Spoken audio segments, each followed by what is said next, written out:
Okay, so let's continue with tutorial 7, question 2, part C. It's quite a long problem, so I've split it into two videos. This is the second. Part C, assume that the initial value of a 9-month option is £3.50.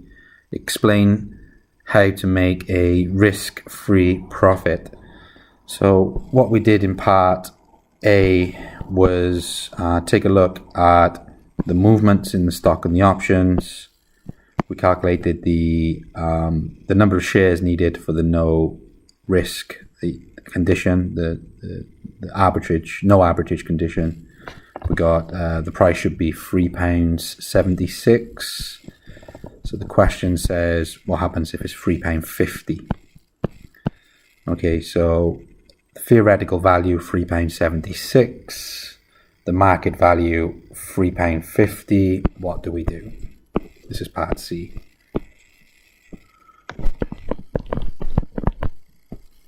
Okay, so let's assume the market price is £3.50, which is less than the theoretical value. Hence, the option is cheap. So what is the strategy to follow? Well, obviously it's cheap, we want to buy it. So we're going to buy some call option. And to hedge, we need to move in the opposite direction. We're going to short sell half a unit of stock. So let's see how that works out at time 0. So we are short selling, which gives us some money. To use the financial language, some proceeds.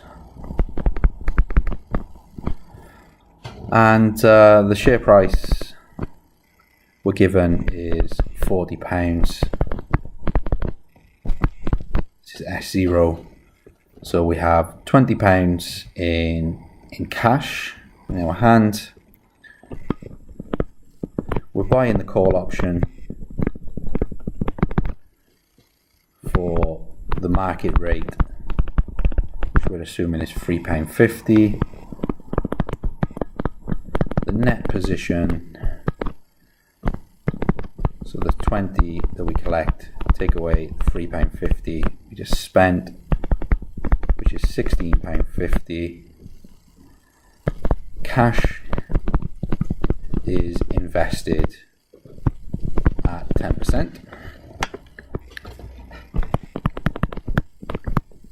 So what happens in 9 months? Well, the share price could go up, it could go down, so we're going to have to look at two cases. Case 1. Let's see what happens when the price is £45. Just a reminder, the strike price is 40. Okay, so we bought the call option. This is our hedge. So we have the right to buy a share for £40 and the share price is 45. So obviously we're going to exercise. It's cheaper to exercise. We want the £40, not the £45. So we exercise the call option. So what else do we have? We have some proceeds from the investment. So let's calculate that next.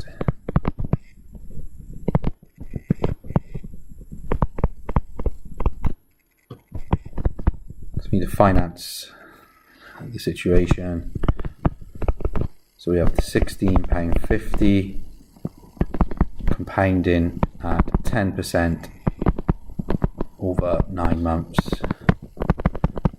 which is about £17.785 pence.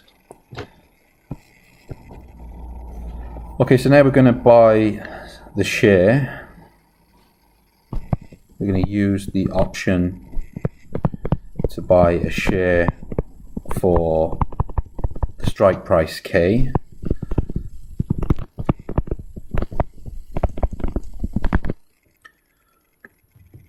Okay, so don't forget we've gone short here on the stock. We've short sold half a stock. So let's think about this. So we need to close the short position on the stock.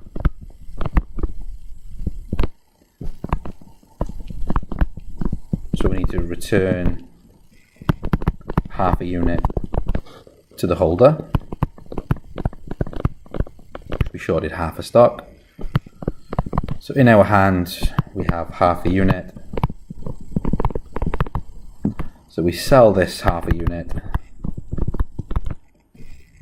on the market, and we get £22.50. So under this condition, what's the net effect? So I've dealt with all the movements. So let's start with what we collected. So we had some investment proceeds. We had what else? We sold the half a unit of stock on the market. We collected some money. We bought one share using the option for £40, and the net effect of all of that is around a 28.5p profit. Okay, so there you go. There's the profit and the strategy. More importantly, the strategy that we follow if the share price rises. How about case 2? Similar calculations, just moving in the opposite direction. So we have the share price falls to 35 and the strike is 40. Just remind ourselves of the position. We own the call option and we've short sold half a unit of stock. Okay, so the option is £40 to buy. The market price is 35, so obviously the option is worthless. It's not exercised.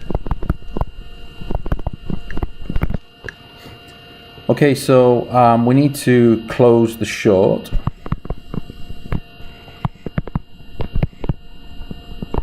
So we close the short position on the stock. So how much do we pay for this?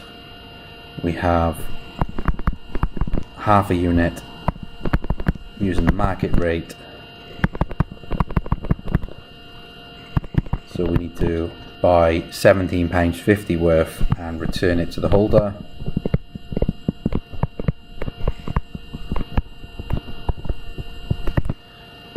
And the conclusion, there's not much more to do. The net position, this calculation is much easier than the other one. Don't have to mess about with the option, we'll just ignore it. We got the investment. We made it times 0, compounded. Take away the purchase of half a unit of stock to close the short position, we subtract, giving us the risk-free profit of 28.5%. And that completes this rather long example.